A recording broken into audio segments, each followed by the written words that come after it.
नमस्ते, आदाब, good evening, शुभ संध्या। India business TV में आपका स्वागत है। आप देख रहे हैं एक स्पेशल प्रोग्राम।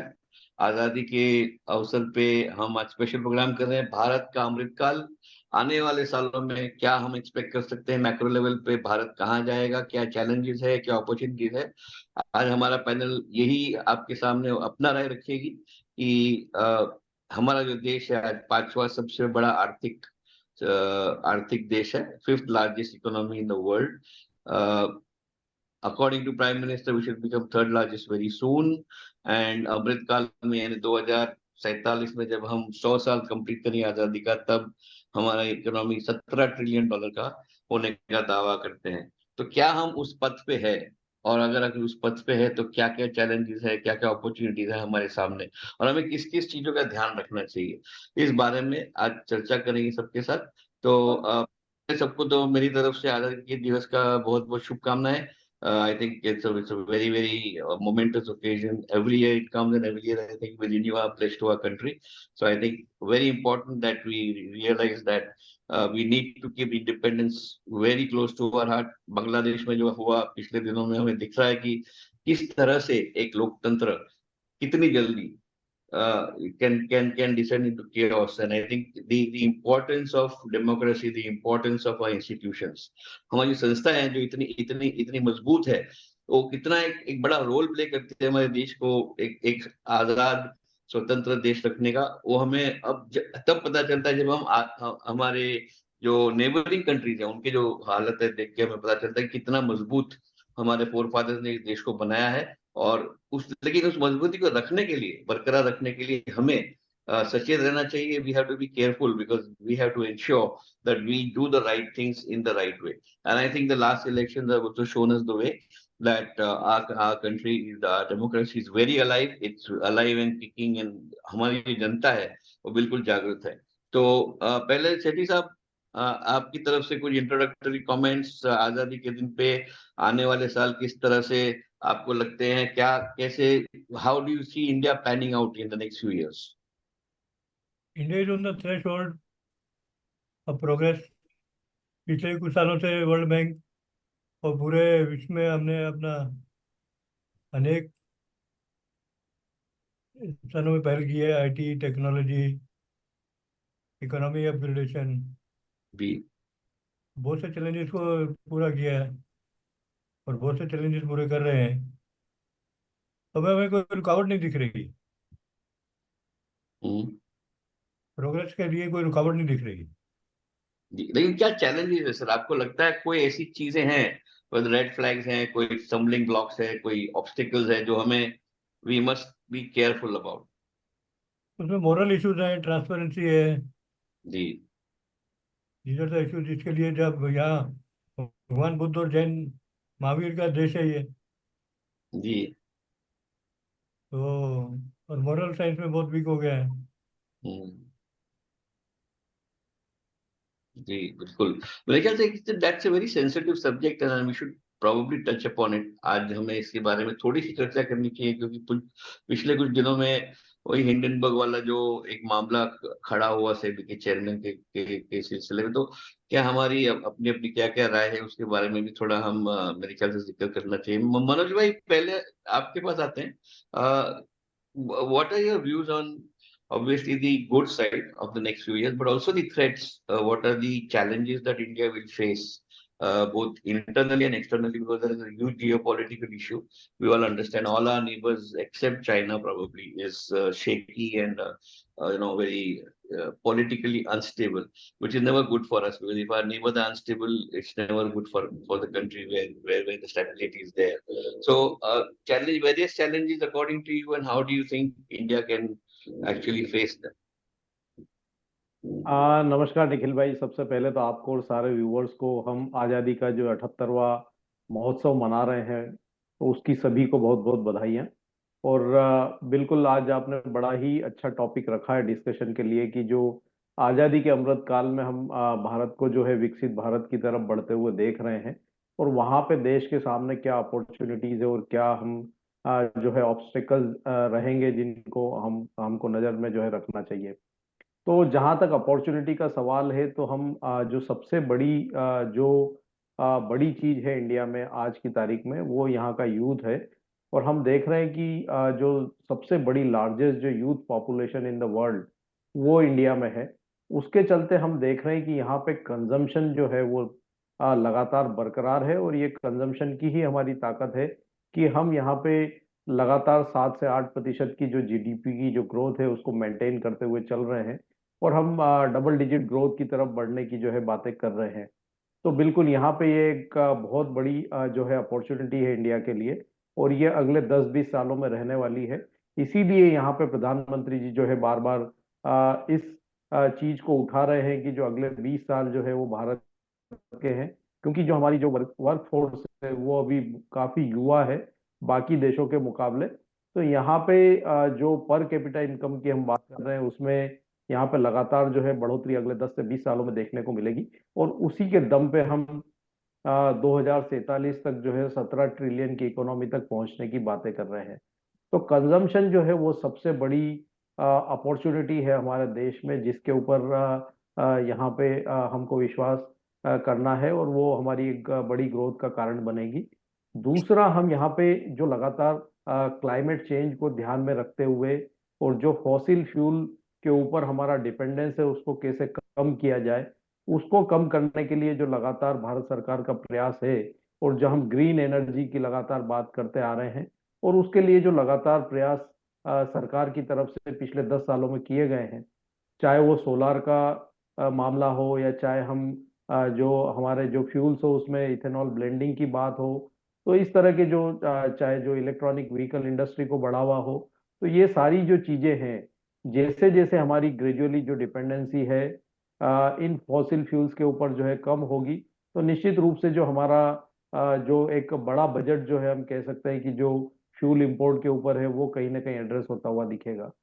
तीसरी, यहाँ पे हम फूड सिक्योरिटी की बात कर रहे हैं, उसके लिए हम लगातार वहाँ पे भी जो है काफी प्रयास सरकार की तरफ से देख रहे हैं, चाहे वो खाद्य तेलों के लिए एडिबल ऑयल मिशन हो, या पल्सेस के लिए हो, या और भी जो कम समय में पैदा होने वाली और ज्यादा उत्पादकता देने वाली फसलों के लिए जो है चर्चा हो। और अभी हमने देखा है कि इसी सप्ताह प्रधानमंत्री जी ने जो है 100 से ज्यादा ज्यादा प्रोडक्टिविटी वाली किस्में जो है वो यहाँ पे उनको जारी किया है, ताकि किसान उसका फायदा उठा सके। इसके साथ ही हम यहाँ पे टेक्नोलॉजी एडवांसमेंट और कैपिटल इंफ्रास्ट्रक्चर के ऊपर जो हम लगातार जो इन्वेस्टमेंट्स हो रहे हैं, हमने देखा है कि जो इस बार का बजट है वहाँ पे रिकॉर्ड हमने कैपेक्स जो है गवर्नमेंट की तरफ से आता हुआ देखा है। डिफेंस में हम लगातार बढ़िया काम कर रहे हैं, और जहाँ हम अभी तक लगातार डिफेंस में जो इंपोर्ट करते थे, अब हम यहाँ से हमारी काफी सारी जो कंपनीज है वो डिफेंस में एक्सपोर्ट भी कर रही है। तो चाहे वो इंफ्रा का क्षेत्र हो, या टेक्नोलॉजी का क्षेत्र हो, या डिफेंस का क्षेत्र हो, या एग्रीकल्चर हो, ये तमाम सेक्टर में जो है काफी अपॉर्चुनिटीज यहाँ अभी भी दिखती है आने वाले 10 से 20 सालों में। और ये सारी चीजें जो है भारत को निश्चित रूप से आने वाले 15 से 20 सालों में विकसित भारत की तरफ ले जाने के लिए जो है प्रयासरत रहेगी। जहां तक थ्रेट का बात है, तो वहां भी हमको नजर रखना चाहिए, क्योंकि अभी अभी में जो हम देख रहे हैं कि पिछले 5-7 सालों में जो एक बड़ी चीज देखने को मिली है कि जो जियोपॉलिटिकल टेंशन है वो लगातार बढ़ते हुए आए हैं, चाहे वो यूरोप के देश हो, या मिडिल ईस्ट हो, या हम रशिया यूक्रेन की बात करें। तो इस तरह के जो वॉर होते हैं, तो उसके चलते हम देख रहे हैं कि जो इन्फ्लेशन है वो पूरी दुनिया के लिए बड़ी चिंता का विषय है। और being a largest populated country in the world, जो कि हमारे यहाँ पे इतनी बड़ी पॉपुलेशन है, जिसको हम एक कंजम्पशन के बेसिस पे ग्रोथ का ड्राइवर भी बता रहे हैं, लेकिन जब इस तरह की चीजें होती है तो वो एक बड़ी चिंता का कारण भी बनता है, क्योंकि इन्फ्लेशन जब बढ़ता है तो वो कहीं ना कहीं जो हमारी विकास की जो रेल है उसकी गति को प्रभावित करता है। तो ये एक बड़ी चीज है। दूसरा, यहाँ पे अभी भी जो हम कहेंगे कि जो एग्रीकल्चर सेक्टर है वहाँ पे काफी ग्रोथ की उम्मीद है, और जो प्रयास अभी तक हमने किए हैं वो नाकाफी साबित हुए हैं। तो वहाँ पे अभी भी काफी बड़ा काम करने की जरूरत है, ताकि हम जो फूड सिक्योरिटी के साथ साथ जो यहाँ पे अगर प्रोडक्टिविटी बढ़ाएंगे, तो वहाँ पे हम हमारा जो एक्सपोर्ट्स है उसमें भी बढ़ोतरी कर सकते हैं।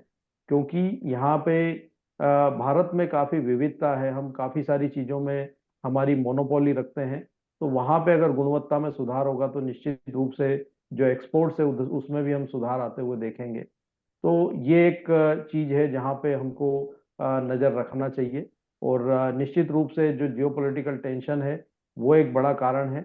और तीसरा यहाँ पे करेंसी जो हम देख रहे हैं कि जो बड़ी वॉलेटिलिटी, उतार चढ़ाव जो है करेंसी में रहता है, और हम बार बार देखते हैं कि जो इस तरह के भू राजनीतिक तनाव होते हैं तो उसके चलते करेंसी में भी हम गिरावट आते हुए देखते हैं। तो जब हम यहाँ पे विकासशील से विकसित इकोनॉमी की तरफ बढ़ने की बात करते हैं तो वहाँ पे करेंसी को हमको नियंत्रित रखना एक बड़ा चैलेंज होता है। उसके ऊपर हमको थोड़ा सा जो है फोकस रखना पड़ेगा।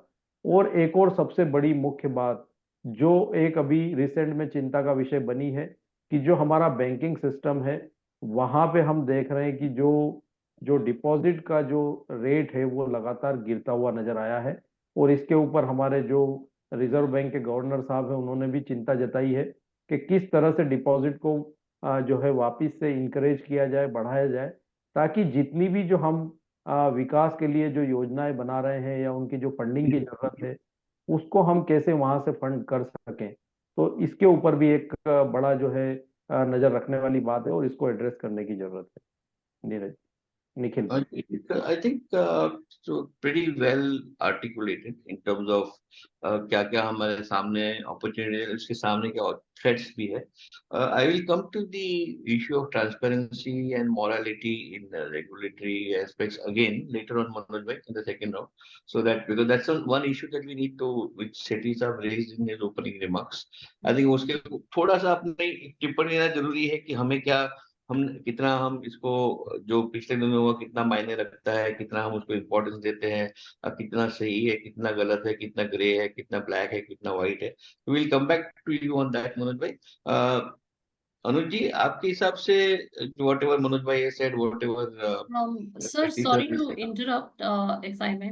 Kamlesh sir has limited time. He needs to. Okay, okay. So then, sorry, my apologies. Kamlesh, we will obviously allow you to enjoy the weather of Lonavala more. So we don't want to keep you indoors. I'm sure you want to go outdoors and enjoy. So please go ahead with your comments, sir. Yeah, Nikhil ji, thank you.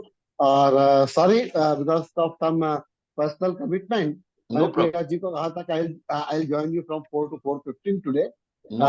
सबसे पहले आपको, अपने सारे panelist को और अपने सारे दर्शकों को आज आजादी के 77 साल पूरे हुए और 78वें साल में 78 ईयर में हम प्रवेश कर रहे हैं। तो मैं सभी को उसकी शुभकामनाएं देता हूँ। मैं 5-7 मिनट में निखिल जी जो विषय रखूंगा, बाई एंड लार्ज मुझे लगता है वो सारे पॉइंट मनोज जी ने कवर किए हैं। तो ऐसा कोई अलग से बिल्कुल कुछ बात हो वैसे मेरे एनालिसिस में नहीं है। लेकिन आपने जो 2 पॉइंट मुझे कहा ना, मुझे वो उसके ऊपर आज बोलना है कि आने वाले दिनों में whether in this global scenario where will be the India, and especially when very soon by 2047 अपनी आजादी के 100 साल पूरे हो गए और ये लक्ष्य रखा गया है भारत सरकार की ओर से कि भारत एक विकसित देश हो जाएगा। तो हम विकसित भारत की दिशा में आज से ही सरकार काम चालू कर रही है। और बजट जो एक ईयरली एनालिसिस होता है, पंचवर्षीय योजना 5 ईयर्स की प्लानिंग कर दी है, लेकिन ये सरकार एक कदम और आगे बढ़ते हुए आने वाले 25 साल की भी प्लानिंग कर रही है। मैं ये देख रहा हूँ निखिल जी, इस आज की वर्तमान स्थिति को देखते हुए, देखिए economics and politics as I always say is a two side of one coin only. Political system is largely जो स्टेबल है, स्ट्रॉन्ग है गवर्नेंस में, उस कंट्री का ग्रोथ होना, डेवलपमेंट होना बहुत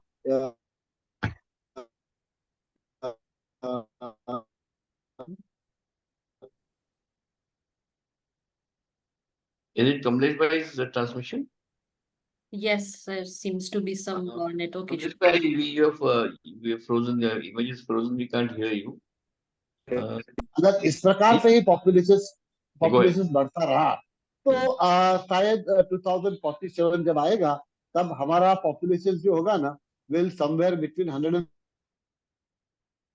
175 to 180 करोड़ हो जाएगा। अब निखिल जी, इतने लोगों के जीवन की सुविधाओं के ऊपर हम देखें, यानी बर्थ से लेकर डेथ तक की, बच्चे का एजुकेशन कहिए, हेल्थ केयर कहिए, हाउसिंग कहिए, एम्प्लॉयमेंट कहिए, तो ये एक बहुत बहुत बड़ी चैलेंज हमारे सामने आने वाली है। और मैं पर्सनली ऐसा मानता हूँ कि भारत सरकार को अगर सच में विकास की ओर जाना है ना, तो सबसे पहले एक पॉपुलेशन कंट्रोल के ऊपर कोई ना कोई पॉलिसी लानी होगी, कोई ना कोई लॉ लाना होगा, क्योंकि we have to somewhere control the population growth. Number two, वर्तमान जियो पॉलिटिकल सिचुएशन जो हम देख रहे हैं, जो हम इसराइल और हमास उसकी जो लड़ाई देख रहे थे, जो अब एक रीजनल वॉर में बदल सकती है, क्योंकि लेबनान ने बोल दिया है हमले के लिए, हouthis के जो टेररिस्ट ग्रुप है वो हमले में आ रहा है, ईरान ने बोल दिया है। तो वो सिचुएशन मुझे लगता है आने वाले दिनों में वो टेंशन जो है ना, अलग अलग जगह से बढ़ते रहेंगे। ऐसी सिचुएशंस के अंदर ग्रोथ मोमेंटम को कंटिन्यू करना वो हमारे लिए नहीं, दुनिया के हर एक देशों के लिए चैलेंज होगा। लेकिन ये स्थिति जो है जियो पॉलिटिकल सिचुएशन, ये हमेशा अपने, मैं ये कहूंगा कि एक बहुत बड़ी बाधा होगी हमारे विकास के पथ के ऊपर। गवर्नमेंट कोई एक पर्टिकुलर टारगेट लेके चलती है, अपने ग्रोथ का अगर हम 7% ग्रोथ करते हैं और सामने अगर हमारा 10% पॉपुलेशन बढ़ जाता है, तो फिर भी कहीं ना कहीं हम डेफिसिट पे चलते हैं। तो ये विकास की निरंतर प्रक्रिया, आप कितना भी विकास कर लो, लेकिन सामने अगर ग्रोथ ऑफ पॉपुलेशन के ऊपर कंट्रोल नहीं है, तो वो विकास सही मायने में है ना, आपके लिए इश्यूज और चैलेंजेस खड़े करेंगे, ये मैं देख रहा हूँ। दूसरा, ये सरकार ने पिछले 10 साल में जो एक पॉलिसी मैटर के रूप में एक, their agenda is very clear, focus is very clear. They are looking for purely growth and development of the economy of the country. हमने बात डिस्कस किया, अभी 5वीं सबसे बड़ी इकोनॉमी है, शायद हम कुछ साल में 3rd बिगेस्ट इकोनॉमी हो जाएगी, लेकिन वो एक नंबर थे। मैं ये सोचता हूँ वो नंबर्स के साथ साथ लाखों और करोड़ों लोगों के जीवन में परिवर्तन आए ना, वो एक सही विकास होगा। आज हमारे 400 से 450 मिलियन पॉपुलेशन को हम मिडिल क्लास में लेके आए हैं, तो अनदर 400 मिलियन लोगों को अगर हम अगले 10 साल में मिडिल क्लास के अंदर लेके आते हैं, वो एक अपना अच्छा एक मापदंड होगा ग्रोथ को देखने के लिए। मुझे ऐसा लगता है कि हमारे देश में इस बार जो अगर आपने देखा, तो सरकार के पास पूर्ण बहुमत नहीं है, अगर हम बीजेपी की बात करें तो एज अ एनडीए बहुमत है, लेकिन एज अ पार्टी तो शायद पॉलिटिकल चैलेंजेस हमारे देश में भी आ सकते हैं ये पर्टिकुलर 5 साल के टर्म के लिए। साइमल्टेनियसली ओपोजिशन स्ट्रांग हुआ है, ओपोजिशन की स्ट्रेंथ पार्लियामेंट में बढ़ी हुई है, और बहुत सारे ऐसे इश्यू, अभी कंकरेंट इश्यू जो हम देख रहे हैं, तो वैसे बहुत सारे इश्यू आएंगे जो कंट्री के लिए थोड़े बहुत, मैं कहूंगा कि अपनी जो ये ग्रोथ की स्टोरी है ना, उसमें थोड़ा हमारा डाइवर्जन हो जाएगा, लेकिन सरकार अपनी भूमिका ठीक से रखे। और दूसरा कि एक, मैं दूसरा मुझे अभी मनोज जी ने उल्लेख किया ना, मैं उसको इस तरह देख रहा हूँ, global warming and climate change. देखिए जी, दुनिया के हर एक देशों में अगर आप देखोगे ना, including the America, the most developed country, हम बीच बीच में साइक्लोन देखते हैं, हैवी रेनफॉल से देखते हैं, अर्थक्वेक्स वगैरह देखते रहते हैं।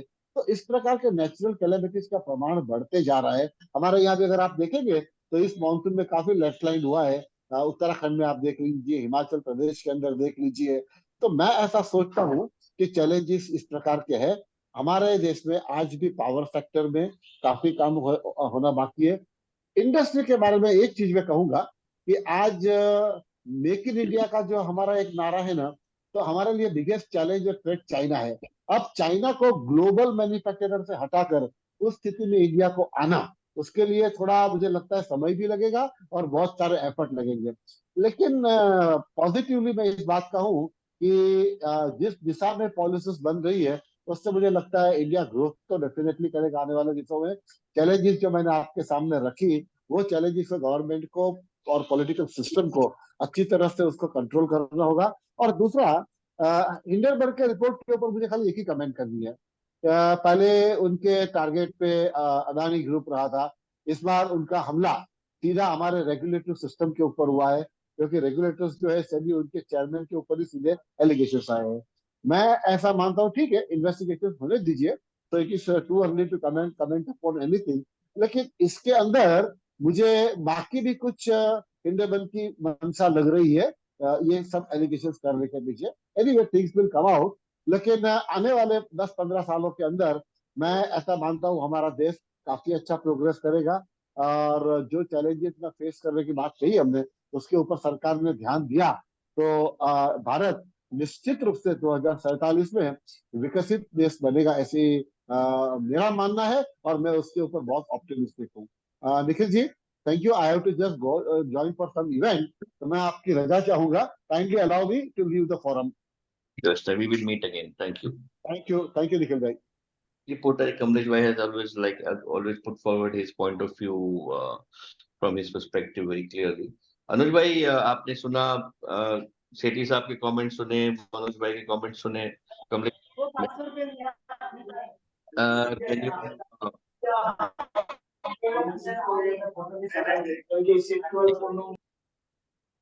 yeah, so Anuj ji, your comments, sir. Nikhil ji, बहुत बहुत धन्यवाद, आपने यहाँ पर इनवाइट किया और सभी को इंडिपेंडेंस डे की हार्दिक शुभकामनाएं। देखिए, बिल्कुल ठीक कहा कि जो इंडिया है, अगर हम बात करें भारत देश की, जो कि सभ्यता करीबन 4000 साल पुरानी है, और यहाँ पर जो हमारा जो बेस स्टैंड है वो लिबर्टी, इक्वलिटी और इंडिपेंडेंस के ऊपर है कि यहाँ पर आपको हर वो चीज करने की अनुमति है जो आप कर सकते हैं। इक्वलिटी की हम बात कर रहे हैं तो इक्वलिटी हम देख ही रहे हैं कि मैन वुमेन सब हर कोई आगे बढ़कर आ रहा है, और हम देखें तो हर क्षेत्र में दोनों ही वर्ग के लोग आगे बढ़ते हुए दिख रहे हैं। और इंडिपेंडेंस, आप कहीं भी जा सकते हैं, आपको अपनी बात रखने का अधिकार है, अपनी बात करने का अधिकार है, तो ऐसे ही एक देश बनता है। और हम देख रहे हैं कि भारत जिस तरीके से ग्रो कर रहा है, डेफिनेटली अगर आप अपने पड़ोसी देशों की बात करें तो ऐसा कोई भी अभी तक नहीं है देश जो इस तरीके से ग्रो करे। चाहे आप चाइना की बात करें तो वहां पर भी इश्यूज हैं, हमने मिडिल ईस्ट में टेंशन देखी, हमने यूरोप में देखा है, हमने यूएस में देखा है। तो अभी मुझे लगता है कि जो भारत का एक बेस है जो कि लिबर्टी, इक्वलिटी और इंडिपेंडेंस पे बेस्ड है, मुझे लगता है कि उसकी वजह से हम देख रहे हैं कंटिन्यूअसली वी आर ग्रोइंग, और जो हमारी ग्रोथ स्पीड है वो बाकी देशों के मुकाबले काफी अच्छी है। तभी हम देख रहे हैं कि भारत जो अब एक सबसे बड़ी ताकत उभरता हुआ दिख रहा है, क्योंकि हमने अब बांग्लादेश में भी देखा इशू, हमने पाकिस्तान ऑलरेडी देख चुके हैं। तो कहीं ना कहीं अब हर कोई देश चाहे जो भी हो, तो सब भारत की तरफ देख रहे हैं, भारत से हाथ मिलाने की बात यहाँ पे कर रहे हैं, भारत के साथ जुड़ने की कोशिश कर रहे हैं।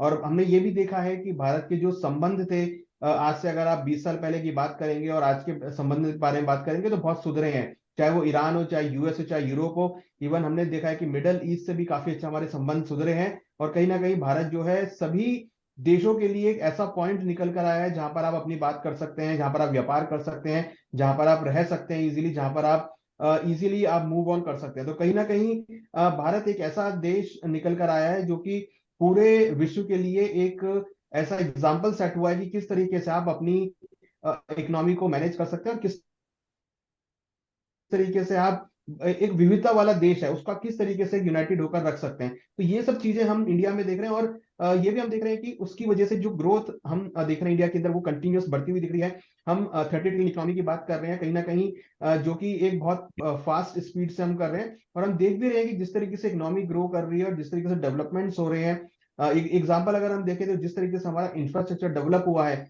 पिछले करीबन 10 सालों के अंदर, तो वो मेरे ख्याल से किसी भी देश में ऐसे डेवलपमेंट नहीं देखने को मिली है।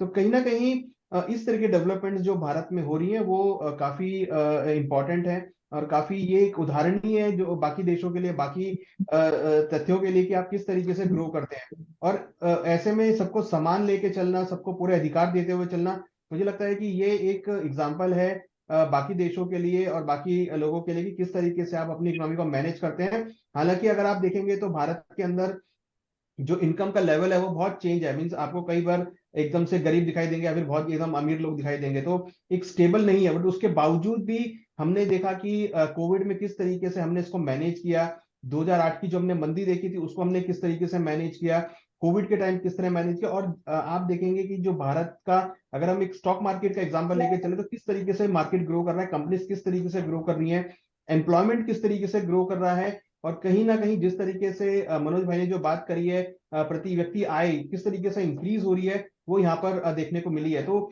ऐसा नहीं है कि खाली जो प्रोग्रेस है वो खाली एक तबके के पास है, हम देख रहे हैं कि across the India, across the state, सभी तबके में हमने ग्रोथ आते हुए देखी है। तो ये सिद्ध करता है कि भारत की जो बेस है, जो आधार है, फाउंडेशन जो है वो बहुत स्ट्रांग है। क्योंकि हमने देखा है कि ये जो फाउंडेशन है ये अभी नहीं है, ये बहुत कई सालों से फाउंडेशन बनी हुई है, चाहे वो श्री राम के टाइम पे हो या कृष्ण जी के टाइम पर हो, चाहे वो जितने भी बड़े बड़े महानु महान लोग हुए हैं, सभी ने उसको, भारत को जो बेस स्टोन है उसको जमाया है, जिसकी वजह से आज हम ग्रोथ की स्टोरी की बात कर रहे हैं। सुनील जी, धन्यवाद। आपका पॉजिटिव आउटलुक जो है भारत का, मेरे ख्याल से is actually resonating throughout the country. काफी उत्साह है, काफी पॉजिटिविटी है जनता में। लेकिन जैसे आपने 2 पॉइंट रेस किए, इंक्लूसिवनेस ऑफ ग्रोथ, शायद वहां पे थोड़ी चिंता की बात है। ऐसा नहीं है कि पिछड़ा और पिछड़ा ही रह गया, उनको भी प्रोग्रेस मिला है, लेकिन उतना नहीं मिला है जितना कि शायद क्रीमी लेयर को मिला है। तो जो डिस्पैरिटी है वो थोड़ी बड़ी हुई है, और उस वजह से शायद सामाजिक तौर पे मेरे ख्याल से कभी कभी जो हमको बांग्लादेश में दिखने को मिला, अलग अलग देशों में, ये जो एक हमेशा एक डर रहता है कि economic disparity should not lead to political destability, because there are people who will take advantage of it. ऐसा नहीं है कि हमारी जनता नाखुश है, लेकिन ऐसे मौके पे जब आपके दुश्मन होते हैं, आपके जो ये पॉलिटिकल कॉन्फ्लिक्ट्स होते हैं, जी इनको एक हथौड़ा मिलता है, एक जगह मिल जाती है घुसने की, और to fan the the dissatisfaction more and create unrest. So I think from that perspective also government has to be sensitive to ensure that the backward classes, the economically backward classes, and I'll come to that sensitive issue of Jati Janganana, which I think is the elephant in the room, and again Hindenburg I would like to touch upon. Before I come to that, Manoj bhai, any comments on which sectors you think we should look at as the growth sectors in the next few years, where you think that India will actually take the lead and become either pioneers, world leaders, and where you think that जो share market जो है, जो reward करता है performance को, वो share market के perspective से कौन से ऐसे सेक्टर दो तीन चार जो आपके हिसाब से सबसे सबसे प्रोमिनेंट ग्रोथ इंजन रहेंगे आने वाले कुछ सालों में? निखिल भाई, जहाँ तक ग्रोथ ओरिएंटेड अगर सेक्टर की बात करें तो मेरा मानना है कि इंडिया में जो सबसे बड़ा थीम है, कंजम्पशन का जो स्टोरी है वो कंटिन्यू प्ले होता रहेगा। तो कंजम्पशन के ऊपर तो हमको फोकस रखना ही चाहिए, और उससे रिलेटेड जितनी भी जो कंपनीज है वो काफी बेहतर करेगी। दूसरा, यहाँ पे हमने देखा है कि जो जीडीपी में कंट्रीब्यूशन है वो लगातार, हम देख रहे हैं कि जो सर्विस सेक्टर का कंट्रीब्यूशन है वो लगातार यहाँ पे बढ़ता हुआ नजर आया है। तो इसमें आपका जो ऑटोमोबाइल का सेक्टर है, दूसरा आपका जो सर्विस इंडस्ट्री में, चाहे हम होटल इंडस्ट्री कहें या ट्रांसपोर्टेशन कहें, तो ये सारी चीजें जो है आने वाले समय में और बेहतर करने वाली हैं। वहीं अगर हम मैन्युफैक्चरिंग साइड की बात करें तो यहाँ पे जिस तरह से हम डिफेंस और कैपिटल गुड्स में लगातार जो है कैपेक्स बढ़ा रहे हैं, न सिर्फ भारत सरकार बल्कि हम देख रहे हैं कि जो प्राइवेट कंपनीज है वो भी लगातार यहाँ पे प्रयासरत है। तो वो भी सेक्टर यहाँ पे उनके ऊपर नजर रखना चाहिए। दूसरा, आईटी में अगर हम देखें तो हमारे जो देश की बड़ी कंपनियां हैं वो आज विश्व की जो बड़ी कंपनियां हैं उनमें स्थान रखती है। और जिस तरह से हम आईटी का दखल, चाहे वो आर्टिफिशियल इंटेलिजेंस हो या डेटा माइनिंग हो या डेटा साइंस हो या डेटा मैनेजमेंट हो, बेसिकली ये कहा जा रहा है कि जो डेटा है वही रॉ मटेरियल रहेगा आने वाले समय में पूरे विश्व का। और उसके ऊपर जो काम हो रहा है तो निश्चित रूप से जो हमारी आईटी की जो कंपनीज है वो भी बेहतर करेगी, तो वहां भी नजर रखना चाहिए। और नो डाउट यहाँ पे डिफेंस में जिस तरह से हम काम कर रहे हैं तो वो एक काफी अच्छा सेक्टर रहने वाला है। तो यहाँ पे आईटी अच्छा करेगा, डिफेंस करेगा। दूसरा, आप यहाँ पे जो सर्विस इंडस्ट्री में हम ऑटोमोबाइल और जो होटल इंडस्ट्री है और कंजम्पशन, ये चार पांच चीजें ये हमेशा ही बेहतर करेगी। और जिस तरह से जो बड़ी पॉपुलेशन है और सारी चीजें हैं, तो वो यहाँ पे हम कहेंगे कि जो विकास में जो है बड़े भागीदार होते हुए नजर आएंगे। Bhagavath Namaskar, I'll come back to you. Thank you for joining in and welcome to the show. But you will have to bear with me for a few minutes. I'll just come back to you, sir. Manoj bhai, to continue our conversation, and the two touchy subjects that I would like to touch upon, they are sensitive, and everybody has their own point of view. There's a political element, there's an economic element, there's a geopolitical element, there's foreign interference, वगैरह वगैरह.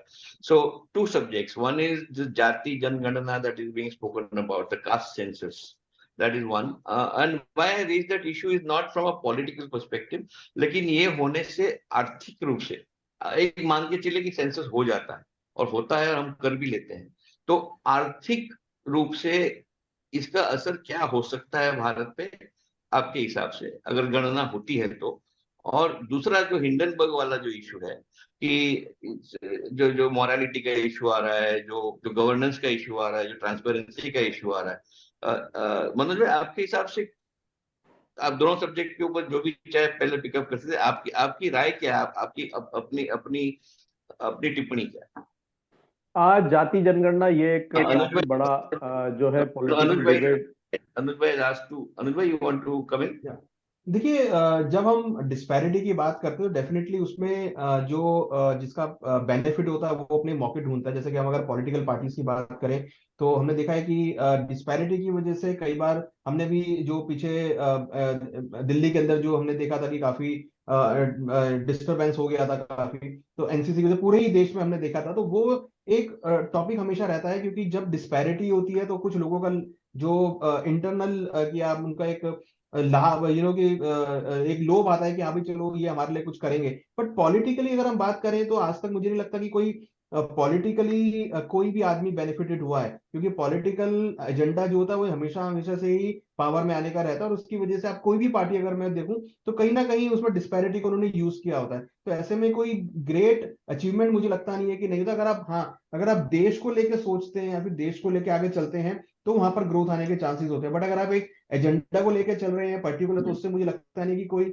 बड़ा benefit होता है, उससे मुझे disruption ही create होता है, जो कि हमने देखा भी है।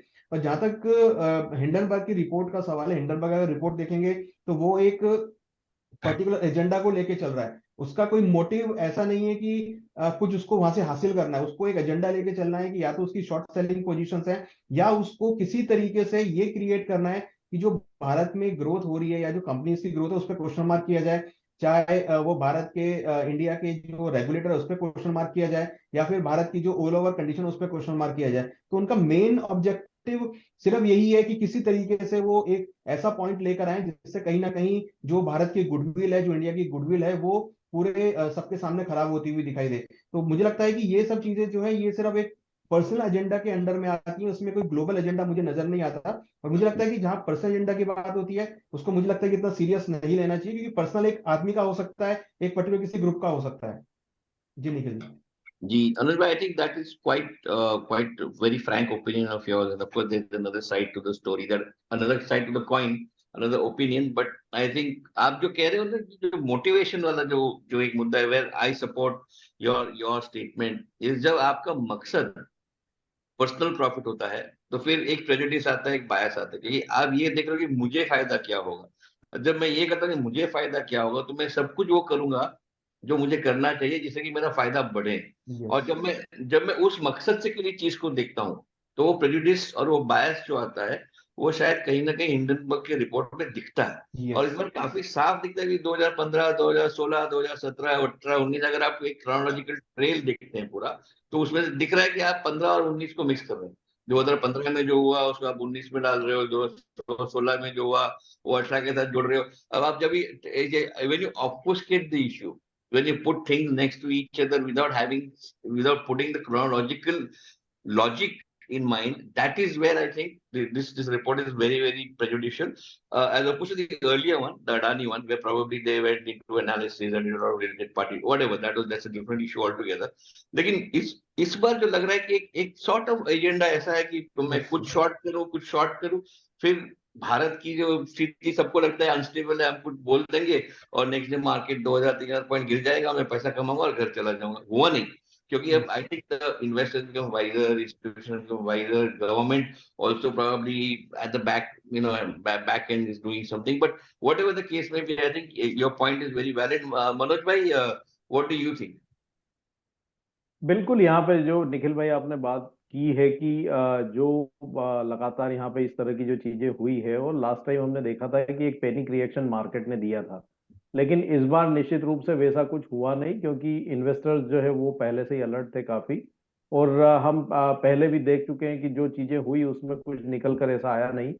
तो उसके बाद हम इवन जो यहाँ पे सुप्रीम कोर्ट की तरफ से भी जो वर्डिक्ट आया था, तो उसमें उन्होंने साफ तौर पर कहा कि ऐसा उसमें कुछ निकल कर नहीं आया है। तो निश्चित रूप से यहाँ पे जो इन्वेस्टर्स है वो सतर्क थे। और जो संभावना लगाई जा रही थी कि कोई नी जर्क रिएक्शन यहाँ देखने को मिलेगा, तो वैसा कुछ देखने को नहीं मिला और मार्केट अपना जो नॉर्मल बिहेव करता हुआ नजर आया based on the global fundamentals and all. तो निश्चित रूप से ये हम देख रहे हैं कि जो भारत की जो इकोनॉमी की जो ताकत है वो लगातार बढ़ रही है, तो उसको डिस्टेबलाइज करने के ये प्रयास जो है वो कहीं से भी हो सकते हैं। और हम यहाँ पे एक अच्छी चीज ये है कि जो सरकार है, जो रेगुलेटर है और जो और भी जो गवर्नमेंट एजेंसीज है वो लगातार सतर्क है और इन चीजों के ऊपर नजर रखे हुए हैं, ताकि जो निवेशक है वो उनका जो इंटरेस्ट है वो प्रोटेक्ट रहे और वो कहीं ना कहीं उनको नुकसान ना पहुंचे। तो निश्चित रूप से ये एक जो है लगातार गवर्नमेंट का प्रयास है कि उसको यहाँ पे मॉनिटर किया जाए, क्योंकि हम देख रहे हैं कि जिस तरह से जो निवेशकों की ताकत जो भारतीय निवेशकों की ताकत बढ़ रही है, हम 17 करोड़ से ज्यादा अब नंबर्स में पहुंच गए अगर डीमेट अकाउंट की बात करें। और हमारी जो मंथली जो एसआईपी की जो इन्वेस्टमेंट आ रही है वो लगभग 22-23 हजार करोड़ की आ रही है। और टोटल जो म्यूचुअल फंड के थ्रू जो इनफ्लोज आ रहे हैं वो लगभग 40 हजार करोड़ के आ रहे हैं। और अभी की तारीख में अगर हम बात करें निखिल भाई, तो जो इंस्टीट्यूशंस की, जो फॉरेन इंस्टीट्यूशंस की होल्डिंग हुआ करती थी, उसके बराबर होल्डिंग अब रिटेल इन्वेस्टर की यहाँ पे भारत के शेयर बाजार में हो गई है। तो ये एक बहुत बड़ी ताकत है। पहले हम देखते थे कि अगर एफआई 10,000 करोड़ का माल बेचती थी तो मार्केट में यहाँ पे 3-4% की गिरावट आ जाती थी, लेकिन अब ऐसा कोई प्रभाव मार्केट के ऊपर देखने को नहीं मिल रहा है, क्योंकि मार्केट अब यहाँ पे ग्रेजुअली मैच्योरिटी की तरफ बढ़ रहा है। और हम लगातार देख रहे हैं कि जब हम विकासशील से जो विकसित भारत की बात कर रहे हैं, तो यही हमारी ताकत है कि अब हमारी जो डिपेंडेंसी है वो दूसरे लोगों के ऊपर कम होती जा रही है और हम आत्मनिर्भर की जो बात कर रहे हैं, तो हम निश्चित रूप से यहाँ पे अगर हम जो शेयर मार्केट की बात करते हैं कि विकास का या ग्रोथ का एक इंजन है और जो रिफ्लेक्ट करता है इकोनॉमी को रियल टर्म्स में, तो ये बताता है कि हमारी जो आर्थिक ताकत है वो कितनी मजबूत है और अब जो इस तरह की चीजें होती है उससे हम कितने कम प्रभावित होते हैं। तो ये एक बहुत बड़ी चीज है। दूसरा, आपने यहाँ पे जो सेंसस की बात की थी, तो ये पॉलिटिकली डिबेट का विषय है और लगातार इसके ऊपर डिबेट हो रही है। लेकिन इसमें मैं यही कहना चाहूंगा कि यहाँ पे हमारा जो प्रयास है, इंक्लूसिव प्रयास ये होना चाहिए कि हम यहाँ पे जो मेक इन इंडिया की बात करते हैं और मैन्युफैक्चरिंग में जो है भारत को सुपर पावर हम बनाने की बात कर रहे हैं, तो जो फोकस है इंक्लूसिव, चाहे वो कोई भी पार्टी हो या कोई भी प्रदेश हो या कोई भी लोग हो जो देश के लिए सोचते हैं और देश को आगे बढ़ाने में विश्वास रखते हैं, तो निश्चित रूप से यहाँ पे इंक्लूसिव प्रयास ये होना चाहिए कि जो भी हमारी जो पॉपुलेशन है, जो हम डिसप्रोपोर्शनेट ऑफ असेट का बात करते हैं, तो उनको आगे बढ़ाने के लिए उनका जो स्किल का अपलिफ्टमेंट कैसे हो, ताकि वो ज्यादा से ज्यादा जो है भारत की जो ग्रोथ है उसमें कंट्रीब्यूट कर सके। निश्चित रूप से अगर लोगों का विकास होगा तो देश का विकास होगा, तो उस रूप में हमको सोचना चाहिए। और उनका चाहे वो स्किल हो, वो इन टर्म्स ऑफ एजुकेशन हो या in terms of what ever it is, यानी जो हम रोटी कपड़ा मकान की बात करते आए हैं, तो उसके ऊपर प्रयास जो है वो ज्यादा होना चाहिए, ताकि वो भी जो ग्रोथ की जो हम स्टोरी की बात कर रहे हैं उसमें वो भी जो है पूर्णतया इसके भागीदार बने। और जो हम मैन्युफैक्चरिंग सुपर पावर बनाने की बात कर रहे हैं, तो अगर यहाँ पे स्किल अपग्रेडेशन होता है तो निश्चित रूप से हम जो मेक इन इंडिया का जो सपना है उसको सार्थक कर पाएंगे। निखिल भाई, मेरे ख्याल से जो आपने कहा बहुत सही कहा भार्गव साहब, कमिटी इन मिनट। ये जो सेंसस का मामला है ना, I think as by itself it is not harmful. It is something that probably, it's a data collection, right? I mean, you're just collecting data which is there on the ground, which is a reality. The problem really starts when there are slogans like "जितनी आबादी उतना हक." जब आप ऐसे slogans बनाते हैं कि जितनी आबादी उतना हक, तब शुरू होता है कि जो आर्थिक जो कैपिटलिस्ट इकोनॉमी है, it's a social democratic Republic. You cannot say I will distribute the wealth of the wealthy to the poor. That doesn't sit. Then you are either a communist country or you are a banana republic. So I think the census by itself, I don't think anybody will object. None of us on this panel will say don't do a census. Do a census. I mean, you want statistics of the country, go ahead very well and do it. What are you going to do with the census? And I think that end game of what we're going to do with the census, because I was reading a McKinsey report and it says it's very, very clear two line. If India has to achieve what it has set out to achieve, there are only two solutions: economic growth and business innovation. Simple. In two lines, they have summed up the real thing that if, as Anuj was also saying, that if the growth is not there, how are you going to distribute the wealth? So the growth has to be there. Without that growth, it's nothing going to work. So करिए आप census, कोई problem नहीं है, लेकिन जितनी आबादी उतना हक, जो गरीब जो अमीर है उनसे हम पैसा लेके हम गरीबों में बांटेंगे, ये रॉबिन हुड वाला जो नैरेटिव है, मेरे ख्याल से वो एक पॉलिटिकल नैरेटिव है, is very very harmful to India, and I think that has to stop somewhere. That is my opinion. बाकी साहब, thank you for your patience. We have been talking about कि भारत के लिए जो अमृतकाल है, आने वाले कुछ सालों में क्या लग रहा है कि कहाँ जा रहा है भारत, किस दिशा में जा रहा है, कितनी कितनी तेजी से जा रहा है, उसमें क्या क्या रुकावटें आ सकती है, आपके इधर क्या क्या चैलेंजेस है, और जो दो तीन हमने सेंसिटिव इश्यूज की बात की, political which is linked to the economy. So your thoughts, sir, on India's economy as a whole and generally the obstacles that you see, which are in the way that India has to be careful about, and what should be done for that? देखिए, आज से 30-40 साल पहले लोग कहते थे कि India और चाइना एक सेम लेवल पे जीडीपी पे है. उसके बाद चाइना कहीं और चले गया तो लोगों ने कहा देखो चाइना में डिक्टेटरशिप है, हमारे यहाँ पे डेमोक्रेसी है. So that is one reason why we are not growing at the same pace as China is growing. लेकिन अब पिछले 6 महीने के अंदर में या 3 महीने में बोलिए आप, ये काफी क्लियर हो गया that democracy is playing a big role in derailing our efforts, innovation, industrial growth, etc., etc. अब लोगों को समझ आने लगा. जब अरविंद केजरीवाल ने चालू किया कि मैं तुमको फ्री पानी दूंगा, मैं तुमको फ्री बिजली दूंगा, it was an isolated case in Delhi. Then the culture caught on in every state. They said it gives them political dividends. फिर जब एनडीए या बीजेपी ने भी चालू कर दिया, जैसे कि महाराष्ट्र में 1,500 रुपए दे रहे हैं, अब मेरे को बताइए, you can either put in money into infrastructure creation और you can give freebies. Very clearly misunderstanding है, पॉलिटिकल डिविडेंड एक्सपीरियंसी है, ये डिसीजंस को डिक्टेट कर रही है. और क्लाइमेट है, and I would say we are not the only ones. When I look up UK at the moment, I said वो तो हमसे भी ज्यादा जा रहे हैं. अमेरिका के अंदर में they probably will head in the same direction. I'm giving you a global perspective. हमारे यहाँ पर भी यही चीज है. आपने जिक्र किया कास्ट सेंसस का. There can be nothing which is worse than this kind of a thing to look at it. मैं काउंटर करता हूँ, जो मेरे को कभी सोशल इवनिंग में डिबेट करते लोग मेरे साथ में, मैंने कहा तो अच्छा कर लो ना, उसके अंदर मैं फिर ये भी बताऊं कि ब्राह्मण ने कितना वेल्थ जनरेट किया कंट्री के लिए, तो therefore they must have first ray in it. You see, क्या है कि आजकल कम्युनिकेशन का जमाना है. When a political leader makes a statement कि 1% of the population has 70% of the wealth, is it peculiar to India or is it globally? If I take the top companies in America and say उनकी wealth क्या है, तो उनकी तो जो total assets हैं वे more than many countries. So it's a global phenomenon, but we are not countering it. So we are getting it on. People get फटाफट कि वो खटाखट कि आपको 8,500 का महीना मिलेगा, and ये get enamored.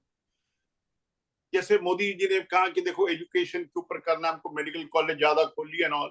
But whatever pace you may have, it is not going to be in pace with achieving the 2047 Amritkaal objective. अभी भी जो हमारे मेडिकल डॉक्टर्स जो बन के आ रहे हैं, we are 7 doctors to 1,000 people in population. तो हमको बहुत कवर अप करने का है ये सब कुछ. But key to the whole thing is, अब मैं अगर ये बोलूं कि देखिए डेमोक्रेसी के अंदर में 20% डिक्टेटरशिप का एलिमेंट होना चाहिए. The democracy model that we follow will lead to our downfall. तो हमारे को कुछ चाहिए कि कुछ सख्ती करने की जरूरत है. And I feel so disgusted when I look up the newspapers or television kind of a thing. मैं तो टीवी देखना बंद कर दिया। मैं कहता हूँ चलो कौन बन के करोड़पति देख लो, रामायण देख लो टेलीविजन के ऊपर में, rather than get the news, because our politicians have become so predictable कि सेम इंसिडेंट किस स्टेट में होता है उसके ऊपर डिपेंड करता है उनका रिएक्शन क्या होगा। They are not governed by human element कि अगर किसी के साथ में रेप हुआ है, my reaction has to be the same irrespective of who's done it, from which faith he belongs to, which state is being governed by which political party. But हमारे यहाँ पे ये नहीं है।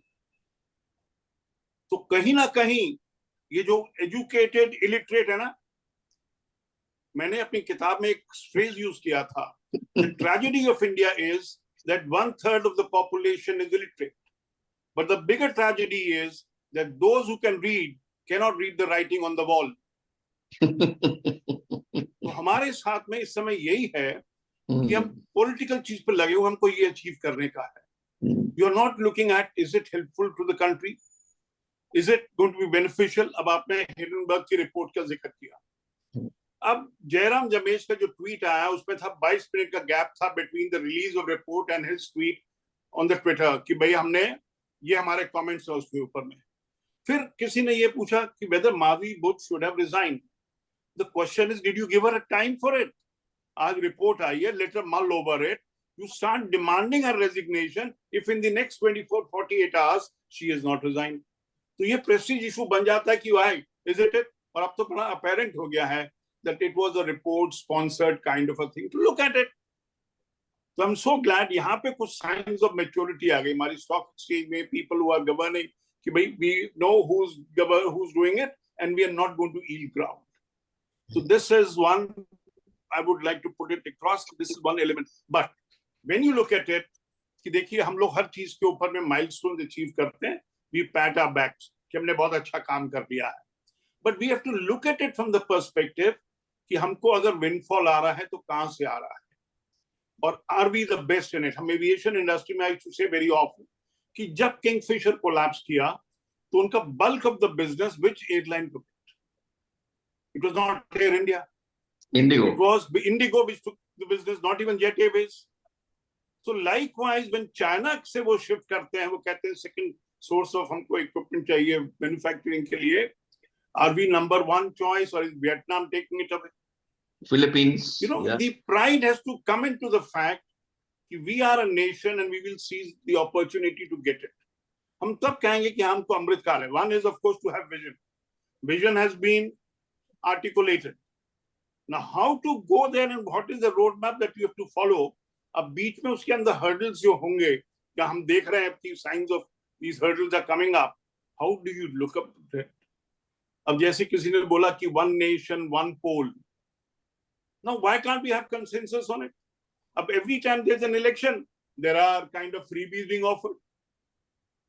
You know, when people say कि मैं hospital गया था, गवर्नमेंट के हॉस्पिटल में मेरे को वहां पे ये ट्रीटमेंट नहीं मिला. You can either have freebies or you can have infrastructure. It is impossible for the government to fund both. We have to look at it sincerely. But the worst part is we are not communicating. Hand over कर देते हैं, इतने पैसे ले लिए और उसमें price देते हैं कि 3 करोड़ महिलाओं ने अपना आप को रजिस्टर किया. You see, I say very clearly कि when you say कि हम 80 करोड़ लोगों को free grains दे रहे हैं, what is it implying? That 80 crores was in 2020 COVID के time पे. That figure has been stagnant. So nobody has come out of it. अगर हमको 2047 the goal achieve करना है, basically saying that the lower strata of people who are vulnerable class have to be diminished gradually. उनका number कम होते रहने चाहिए. अब now, for example, हमारे अश्विनी वैष्णव जी ने बड़ी सारी ट्रेन चालू की, and we were moving in the right direction that you get Vande Bharat trains, you get fast trains, you put traffic avoidance system, accident traffic avoidance system लगाओ, वो सब करने की चीज है. But is he being praised or is he being ridiculed? तो ये nation की साइकी नजर आती है इसके अंदर में, that if we take a positive step, we are still being taken to task. कोई याद से हम जो बोलते हैं ना कि ये देश के हित में है क्या, तो उसके ऊपर कोई डिबेट नहीं है. देश के हित में नहीं है, total debate and we will derail it because it doesn't help the country. तो ये जो लाइन होती है डेमार्केशन, वो वेरी अनफॉर्चुनेटली हमारे पॉलिटिकल सिस्टम में इट हैज गॉट लॉस्ट। हमारे एविएशन के अंदर में भी देख लीजिए आप कि आपने ग्रोथ की है, 1000 करोड़ से 1000 प्लेन से ज्यादा का ऑर्डर प्लेस किया हुआ है। अब now we have done it on one side, when they come pilot चाहिए आपको। योर एयरपोर्ट्स इन्वेस्टमेंट चल रहा है, बट सेम प्राइमरी एयरपोर्ट्स में ही इंप्रूव किया जा रहा है। Now you got to get on to the message कि भाई अगर कोई नासिक है, which is a big onion, हाँ एक्सपोर्ट कर सकते हैं वहां से ट्रक से। आपने सुना होगा जब बांग्लादेश में क्राइसिस हुए, any number of trucks were held up at the border जो कि बांग्लादेश में एंटर कर रहे थे carrying onions. Now why are we not getting into all this? हमने सुना कि वो बनारस से कलकत्ते तक वाटरवेज चालू किया था for carrying of cargo. Now tell me, हम लोग नई चीज सोच के कर रहे हैं, but we are not expanding the way it is. Is that the only place for waterways? तो एक होता है vision, second होता है to scale. If you recall earlier when Mr. Modi had come, he was talking of scale always. कि कोई चीज छोटी लेवल पे नहीं होती है, हर चीज बड़े लेवल पे की जाती है। But are we seeing it happen? Whatever be the political compulsion, financial compulsions, और हम लोग जो कि टैक्स पेइंग वाले लोग हैं, वी से देखिए आप हमको ज्यादा कर रहे हैं। You saw how Nirmala Sitharaman was criticised कि आपने मिडिल क्लास के ऊपर में और टैक्सेशन डाल दिया है। यू नो क्या, जो कम्युनिकेशन का मैं एग्जांपल देना चाहता हूं, since you are this business program, when the indexation was removed, I also felt agree. मैंने कहा मेरे को भी ज्यादा प्रॉपर्टी टैक्स देना पड़ेगा। प्रॉपर्टी टैक्स मतलब ये टैक्स, कैपिटल गेन्स टैक्स देना पड़ेगा। लेकिन when I heard Niranjan Hiranandani on one of the television channels, he said, look, this is a small segment. बहुत सारी टेक्सटाइल में बहुत सारी companies who had large tracts of land, जिन्होंने 40, 50, 60, 70 साल पहले लैंड ली थी, वो जब इसको मोनेटाइज करते हैं, they make huge profit. Now, should the government allow that? I said, no, they should be taxed. So, you know, the perspective changes if you are given out the facts. And it is here where I say, it is not just the politicians, administrators, but also media which is not articulating and putting it facts in perspective. Any number of media people interviewed Nirmala Sitharaman after the budget. But could you get into these details? Having been a journalist myself earlier, I feel कि हमारे time के journalist जो होते थे ना 50 साल पहले, they used to do their homework and they used to take pride. Because उस समय 4, 5, 6 न्यूज़पेपर हुआ करते थे, तो we used to take pride in it कि I have done this, the others have not done it, kind of a thing. अब you go over 6, 7, 8 multiple television channels or newspapers, etc. Same question answer session, etc. Nobody says, look, I have extracted this out of the Madam Finance Minister, which will be beneficial for my readers and public. But I agree. I think, one can be sanguine. We will grow, but may not grow at the pace at which Mr. Modi may desire or a requirement may be, which is essential to remove unemployment. तो ये जो slow आते ना, हमारा catalyst को तो बंद कर दिया एक साइड कमरे के अंदर में कि भाई ये कैटलिटिक ग्रोथ को हेल्प करेगी। ये जो हर्डल्स हैं, how to overcome it? Can we get consensus over it? And if there is consensus needed, who will bell the cat? You can't say, look, I am the government, you are the opposition, and there will be always be a barrier between the two. Yeah, and I think that the narrative that big business is bad, big business is, down with Adani, down with Ambani, concentration of wealth, why only 2 people? I think this type of narrative also is quite demeaning to the growth of a country. So one is not supporting concentration of power. What one is saying is that if that has happened for any reason, whatever, those guys are not just making money, they're also giving employment to millions of people. But they are not concerned because the agenda is flowing out of something. You see, when we heard the name of George Soros for the first time 4 or 5 years ago, that he's setting the agenda, he's against India's growth. Then we had the Hungarian Prime Minister speaking about it. Then we had an Australian Member of Parliament speaking about it, which means they are realizing it. And if you look at it, America mein kya hai Democrats ka is samay? They are also talking in terms of DEI, diversity, equality and inclusion. Caste ke liye ki bhaiya wealth ke liye itna hona chahiye. So somebody is dictating it, and we are unwittingly following that track without thinking, is it in the national interest or not? I am very, very clear about it, that the 20% dictatorship element must come in. You can't say, I've arrested this guy for running down the country, or say, take, for example, the Sterlite copper plant in South, and we will not be able to open it, and we'll keep importing copper from an exporting nation, become an importer of copper in the country.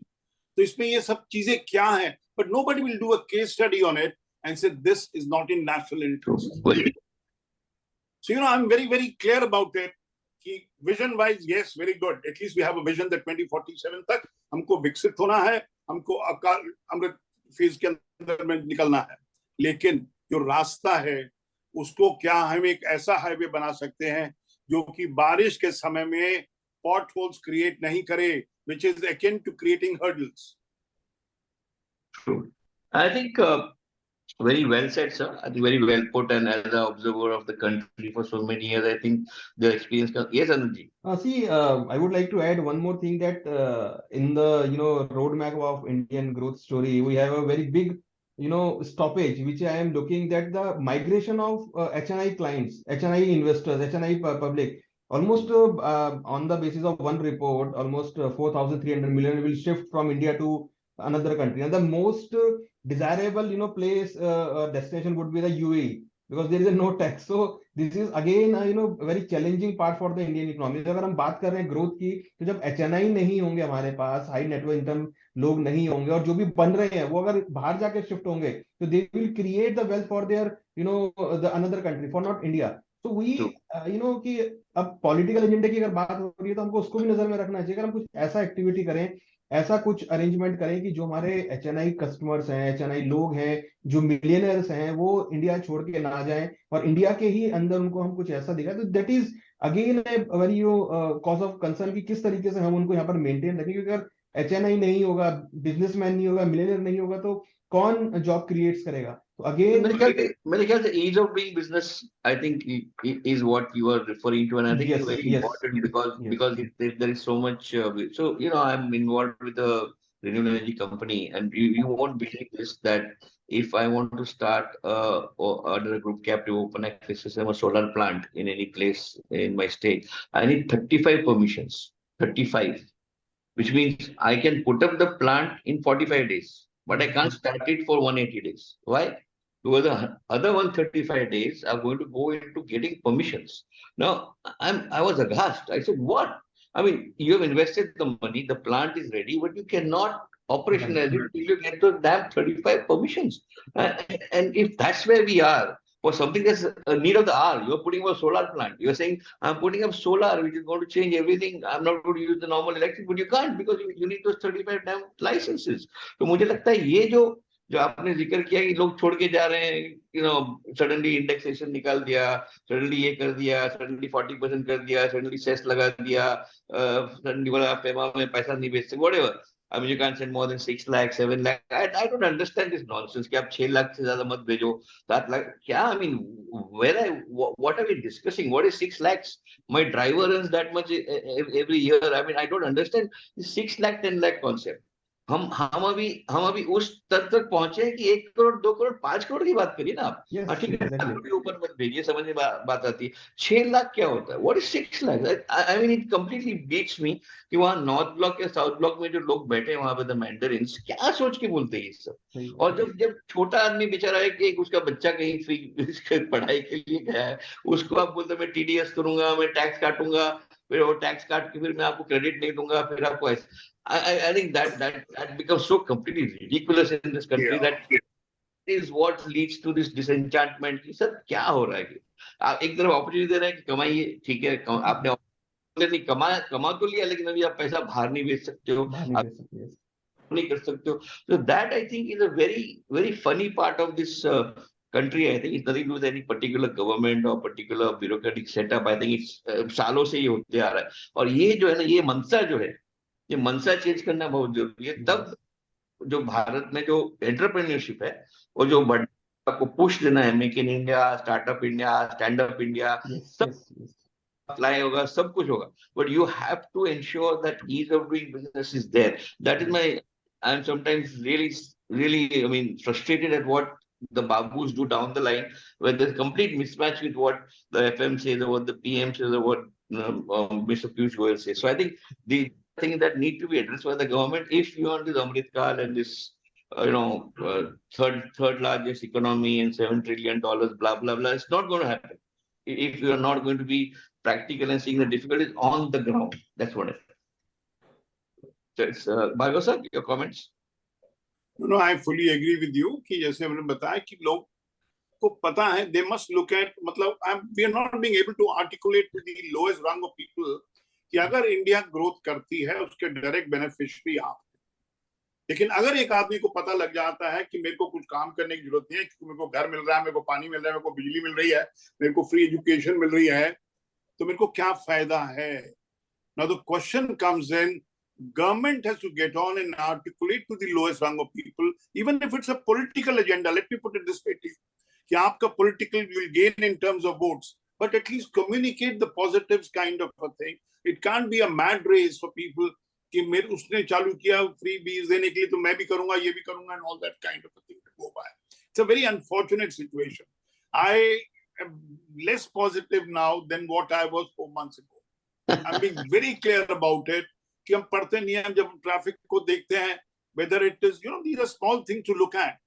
Are we following traffic regulation? नहीं, हमारी कुछ DNA में आ गया ये कि shortcut ले लो जिंदगी के अंदर में, रूल फॉलो नहीं करो, look at the whole thing kind of a thing good है, because we can not do it. If you recall, आज से 5 साल पहले नितिन गडकरी ने बड़े स्ट्रॉन्ग रूल्स बनाए थे on parking violation, speeding violation, आप पे ड्राइविंग लाइसेंस नहीं हो, ये सब कुछ करके you back to square one ना. So anything that is good, we have a tendency to give it up.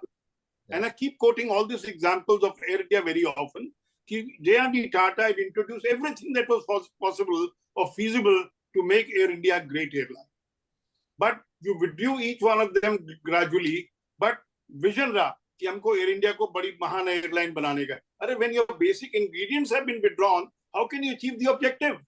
तो ऐसे ही हमारे देश के अंदर में Mr. Modi has to realize it will stop at his court is to get on to it, communicate करने का, लोगों को बताओ. The presidential address cannot be what it was 30 years ago कि आपने अपनी achievement कर दी, मैंने जनधन account खोल दिया, मैंने ये खोल दिया. President is the person who can speak in parliament and say need for consensus, need for national priorities, need for areas on which there should be no politics, etc. Somebody has to bell the cat. I feel so upset कि presidential address है, चाहे वो president speech हो, जैसे आज शाम को on the eve of Independence Day, Republic Day के अंदर में करने की, let something come out of it, and all directed with one vision कि हमको विकसित भारत बनाना है, अमृत काल 1947 and we have to reach there. I am very clear about it. We need a radical shift and we need a surgical strike, बोलते हैं ना?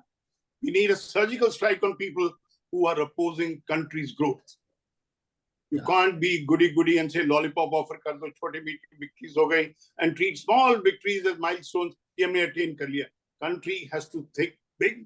The vision has large, and we must move strongly on that side. Anybody come in the way? Let the road on this point, fly on it. On this point, I would like to interrupt you and put one context, and the context is of our neighbor Bangladesh, where we saw something happening which was very, very frightening. I think strange a little, but I think the strangeness can be explained through maybe geopolitical realities. But the intensity on what we saw on the TV screen, the visuals that we saw, जिस तरह से आम आदमी जो है वहां का, जो आम assuming that they were actually आम जनता, जिस तरह से आम जनता का एक आक्रोश निकला कुछ दिनों के लिए, और जो आक्रोश अभी भी दिख रहा है, तो ये जो एक थोड़ा सा एक डर लगता है. जैसे मैं तो समझता हूँ हम एक ही देश है, हम भारत, बांग्लादेश, पाकिस्तान, ये सब हमने बनाया है. पहले तो एक ही भारत था, हमने वो लाइन ड्रॉ कर दी, बोले ये पाकिस्तान हो, ये बांग्लादेश हो. लोग तो वही है, कल्चर वही है, हमारा डीएनए वही है. तो अगर बांग्लादेश में ये हो सकता है, तो हम तो 140 करोड़ की आबादी है ना.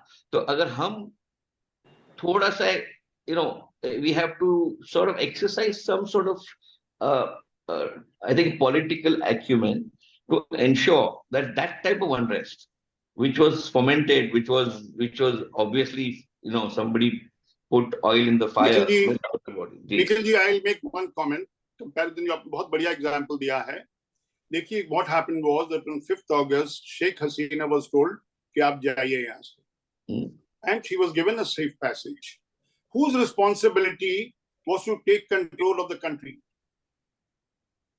Army, which gave that the ultimatum. They did not do anything. It was free for all. Hoodlums taking the street. But I don't think in India we have a similar scenario. Our army is far more mature in these kind of elements that you want to look at it. But yes, the composition of population, one has to look at it कि कौन कितने लोग हैं. अब हम कहें कि father of Bangladesh, Mujibur Rahman के statue के ऊपर में somebody peeing on it, then demolishing it. अब ये क्या है इन लोगों के लिए? So one will look at it, but it's a very wrong message that's sent. That look, as Sheikh Hasina has subsequently said, that US had hinted to her that she must give some land of it for the US-based kind of a thing to go by. And she would have been short. So a person who takes care of the country's interest and does not yield ground, and look at the treatment. So किसी को सबक नहीं है. So which again bring me to the same point. Communication, timely communication, giving the objective is important to go by. Why did of course, Sheikh Hasina was given only 45 minutes. But if she was seeing kind of a thing evolving, that army is going to give us this notice, the Chief Justice for that matter, who's also been asked to step down by the protesters.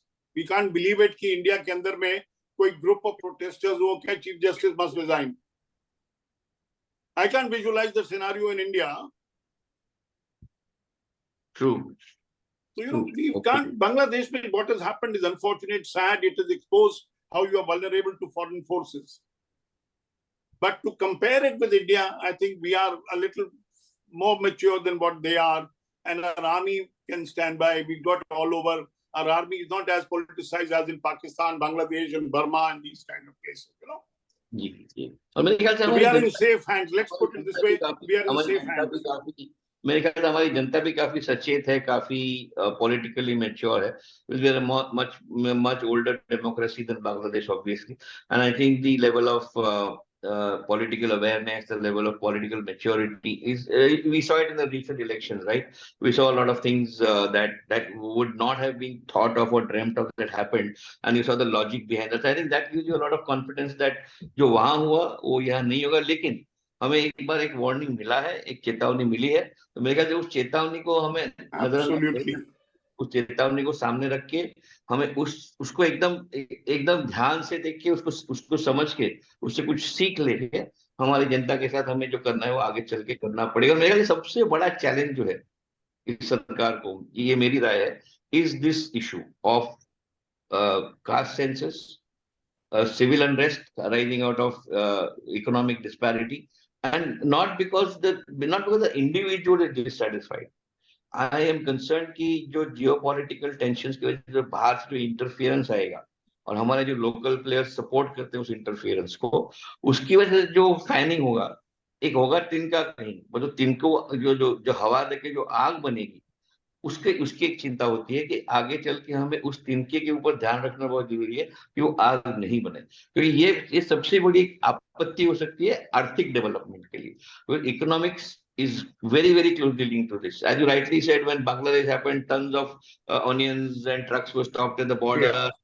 So much destruction happened, and the farmers must have. I mean, things must have gone haywire in Bangladesh for the last 2 weeks. No business, no, everything is shut. There are riots. So these things are something that India must be very careful about. Is what I think. Otherwise, it's a very good story.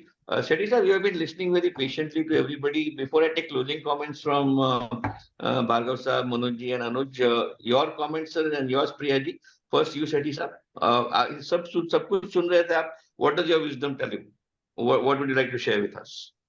तीन चीजें उठाई. एक तो बात उठाई deposits की मनोज जी ने जी, और एक बात उठाई आपने वेल्थ की, वेल्थी कौन है जी, और तीसरा बात उठी पॉपुलेशन की. जी तो तीनों पे मैं 3 जोक तो नहीं बता रहा हूँ, लेकिन 3 लाइटर वेन में कुछ बताना चाहता हूँ। जी डिपॉजिट से क्या, 2 साल से मैं भी न्यूज़ कलेक्ट कर रहा हूँ, डेली न्यूज़। तो अभी 2 दिन पहले रिजर्व बैंक ने ये जारी किया सर्कुलर कि डिपॉजिट्स किधर है। सब बैंकों को बोला डिपॉजिट किधर है, डिपॉजिट लेके आओ, डिपॉजिट नहीं है। अब मुझे समझ में नहीं आया, 2 साल बाद, 2 साल से तो मैं देख रहा हूँ बैंकों को पूछना तुम डिपॉजिट नहीं इकट्ठे कर रहे हो तो क्या कर रहे हो, वो तो उसका मेन काम है, उसके लिए आरबीआई पूछ रहा है उनको। हम्म को देखना चाहिए था कि हमने ही पहले सारे डिपॉजिट म्यूचुअल फंड में भेज दिए हैं। बिल्कुल। क्योंकि 10 साल से हम कह रहे थे म्यूचुअल फंड में पैसा क्यों नहीं डालते हो, वहाँ 10% मिलता है, यहाँ 5% पे क्यों डालते हो। यस सब लोग तैयार हो गए, उन्होंने सब डाल दिया 10% पे। ये 22,000 करोड़ जो आ रहा है कहाँ से आ रहा है, सिर्फ का। तो बात खत्म हुई। दूसरा पॉइंट आता हूँ वेल्थ पे। वेल्थ से पहले पॉपुलेशन का करता हूँ। पॉपुलेशन में चाइना में सोचा गया कि पॉपुलेशन तो कम करनी है, वो तो डिसाइड हो गया कि 1 बच्चा होगा। अब इन्होंने क्या किया, चालबाजी, इन्होंने बिल्ली और कुत्ते पालने चालू किए। तो अभी 10 दिन पहले मैंने न्यूज़ पढ़ी कि कुत्ते और बिल्लियों की तादाद अगर ये ह्यूमन बीइंग से ज्यादा हो गई है। अभी ये क्या कर रहे हैं, अभी इन्होंने $12.5 बिलियन का डॉलर का पेट मार्केट ढूंढ लिया है। ओ माय किनको गॉड, खाना खिलाएंगे, पूरी दुनिया के पेट को खिलाएंगे। माय गॉड, तो ये एक अमेजिंग। दूसरी चीज हो गई। और तीसरी चीज वेल्थ पे आता हूँ कि बात चल रही थी कि एक आदमी वेल्थी है और एक आदमी वेल्थी नहीं है। तो बात चल रही थी कि कैसे उसको पैसा उसको बांट दिया जाए। तो ऐसा उन्होंने कहा एक्सपेरिमेंट करते हैं, ये अरबपति और ये भिखारी है, पूरा अरब उसका भिखारी को दे दिया, वो अरबपति हो गया भिखारी। वो 2 साल बाद वापिस भिखारी हो गया और ये वापिस अरबपति हो गया। दोनों शेयर मार्केट में होंगे। तो लाइफ के क्या It is just a sequences transfer हैं। of wealth. You are right. Yes. मैंने कहा भार्गव साहब जब बोलना शुरू करते हैं तो सब चुप हो जाते हैं। अभी भार्गव साहब भी मेरे कुछ पॉइंट्स को कहीं यूज कर पाएंगे। अच्छा, No, but Bhargav sir brings a lot of, the non-financial, non-technical, ground level feedback और ground ये level ground level reality that a feedback. citizen that a citizen sees about this country, and I think that adds to the technical thing that we speak about, which is why it is so valuable that we listen to his views. But I think you're right, Shetty sir, that these are the three things, and deposits flowing into mutual funds. I mean, were this regulators blind? I mean, they should have seen it coming long ago. So I think but I think it's really a worry, because that sector really needs deposits to flow in. And HDFC Bank also saying the same thing is also a big concern, because one of the biggest banks today in India. But I think that's very well put, Shetty sir. Priya ji, your thoughts? जी sir, जैसे हमने बात की कि कौन से sectors में, सारे सेक्टर्स के बारे में हमने बात की। एक फैक्ट ये है कि इंडिया जो है वो 11th लार्जेस्ट इकोनॉमी था 2014 में, and today it is after 10 years it's the 5th largest economy. So definitely we are growing. लेकिन काफी सेटबैक्स है जैसे हमने चर्चा की, और काफी कुछ है जो गवर्नमेंट को देखना है, which they can not ignore. And I think के इस विषय पे अगर गवर्नमेंट ज्यादा ध्यान देती है तो हमारी ग्रोथ जो है it's going to be unstoppable. Yeah, I guess at 8%, 7.5%, 8%, we're already at a certain level where, but obviously people are saying 8% not enough. Growth, population of growth, the population growth is so much that we need to actually go to 10, 10.5, 11 Yes. to keep parity. Otherwise, 10% growth in population, 8% growth in economy, somewhere there's a mismatch. So these are things that I think government has to look at. We should not be happy कि 7% है, 8% है, the highest growth in the world, but that's fine. Highest growth is fine, but you also have the highest population. So I think that goes hand in hand, and we have to ensure that we don't get misled by some achievements which are not actually on par with the challenges that come along with that growth. Manoj bhai, you were also nodding your head very vigorously when Bhargav sir was explaining some points of view. May I have your concluding remarks on whatever we discussed today? बिल्कुल। यहाँ पे जो सेठी साहब ने deposit को लेकर के बात कही है, तो वहां पे एक चीज जो करने की जरूरत है कि हम कहीं ना कहीं जो डिपॉजिट जो लगातार हम कह सकते हैं कि डिक्लाइन हो रहे हैं बैंक्स के, तो समहाउ कुछ हद तक वहां पे ये कहें कि जो बैंकिंग सिस्टम है, या हम कह सकते हैं कि जो गवर्नमेंट की तरफ से भी जो डिस्करेजमेंट है डिपॉजिट्स को लेकर के, वहां पे एड्रेस करने की जरूरत है। क्योंकि हमने देखा है कि जो इवन जो सीनियर सिटीजन्स के जो डिपॉजिट हुआ करते थे, और काफी सारी योजनाएं थी जैसे पीपीएफ है, या वृद्धा सीनियर सिटीजन्स की और भी कुछ स्कीम्स थी, जो पोस्ट ऑफिस स्कीम्स वगैरह, तो वहां पे हमने देखा कि जो रेपो रेट में लगातार बढ़ोतरी होने के बावजूद वहां पे वो डिपॉजिट के रेट में बढ़ोतरी नहीं की गई, तो वहां पे डिस्करेजमेंट हुआ, क्योंकि आपका इन्फ्लेशन ज्यादा था और उसके सामने जो आपके जो डिपॉजिट के जो रिटर्न है वो काफी कम थे। तो इसलिए हमने एक बड़ा लार्ज जो शिफ्ट वो डिपॉजिट से म्यूचुअल फंड की तरफ जाते हुए देखा। तो कहीं ना कहीं वो थोड़ा एड्रेस करने की जरूरत है, ताकि जो लार्ज जो कॉर्पस है जो नहीं जाना चाहिए था उधर और जा रहा है, उसको हम थोड़ा रोक पाए। दूसरा, यहाँ पे जो भार्गव साहब ने बात कही वो बिल्कुल नीड ऑफ द आवर है, कि हमारा विजन हमको पता है कि विकसित भारत बनना है 2047 तक, लेकिन ये जो विजन है इसको कम्युनिकेट करना लार्ज स्केल पे बहुत जरूरी है। क्योंकि जो देश की 140 करोड़ जनता है, वहां हर आदमी को ये पता होना चाहिए कि हमको हमारा जो लक्ष्य है वो क्या है। जिस तरह से अर्जुन को केवल चिड़िया की आंख नजर आती है, उसी तरह से यहाँ पे हर जो भारतीय है उसको अपना लक्ष्य पता होना चाहिए। और ये हमने देखा भी है कि कोई भी जो बड़े कारपोरेट से जो बड़े जो कंपनीज है, वहां पे उनका जो भी विजन और मिशन स्टेटमेंट होता है, and every employee of the organization follow that vision and mission statement, और इसीलिए वो कंपनियां ग्रोथ करती है। तो यहाँ पे हमको भी इसको एज ए कारपोरेट हम कह सकते हैं कि वो विजन और मिशन लेकर के और उसकी तरफ आगे बढ़ना पड़ेगा। तो निश्चित रूप से ये भारत ने ऐसे कई आयाम हासिल किए हैं, और यहाँ की जो क्षमताएं हैं उसके ऊपर किसी को कोई संदेह नहीं है, और निश्चित रूप से हम उसको हासिल कर सकते हैं। कम्युनिकेशन का जो गैप है उसको कहीं ना कहीं एड्रेस करने की बहुत बड़ी जरूरत है। Well said. Sir, you're on mute. मैं पूरी तरह सहमत हूँ। So, Bhargav sir, I'll give you the last word. So Okay. let Anuj ji come with his comments, and then you have the last word. Anuj ji. All right. Nikhil ji, मेरे पास तो कुछ नहीं है, बाकी सब बोल चुके हैं। पर ये कहूंगा कि सारे जहां से अच्छा हिंदुस्तान हमारा, हम बुलबुलें हैं इसलिए गुलिस्तान हमारा। क्या बात है, क्या बात है, बहुत Very अच्छे, good. बहुत अच्छे। And I applaud you for that. And I think that positivity that needs to be there Yes. when we think about the future. कि ठीक है, बहुत challenges है, सब है, खड्डे हैं, फ्लडिंग है, नेचुरल कैलामिटीज है, सब कुछ है, लेकिन हमें आगे बढ़ना है। जैसे मनोज भाई ने बोला, अर्जुन वाली एक ओनली वन लक्ष्य, वो लक्ष्य की तरफ बढ़ना है हमें, और सबको साथ साथ साथ चलना है। I think that was a very very positive comment. Bhargav साहब, last word to you before I turn it over to Sethi साहब and Priya ji to close the program. See, I would very clearly say कि हमारे पास जब विजन होता है, हमको पता है कि रास्ता कठिनाइयों से होगा। There may be certain set of obstacles that we were visualizing earlier, but in the changing landscape of the country and the political environment in the country, we should foresee, anticipate different kind of obstacles that we will get and overcome it, rather than say ये तो बहुत लोग oppose कर रहे हैं, why move forward in that direction। अगर एक बारी तांग ली है, आगे चलते चलिए, देश आपके साथ चलेगा और कारवां बढ़ता जाएगा। मतलब get going on it, people will proceed when they see the realization। अब जैसे कि अगर किसी के गांव में पानी पहुंच गया है, there is no reason why Doordarshan shouldn't be telecasting or advertise kind thing। ये गांव में पहले ये होता था, अब ये हो रहा है, and a timetable is given out कि 2026 के अंदर में ये गांव के अंदर में घर मिल जाएंगे, ये में ये हो जाएगा। People will be hopeful कि 2 साल में मेरे नंबर आने वाला है, 3 साल में मेरे को ये मिलने वाला है। But somehow I do not understand why are we failing in this communication।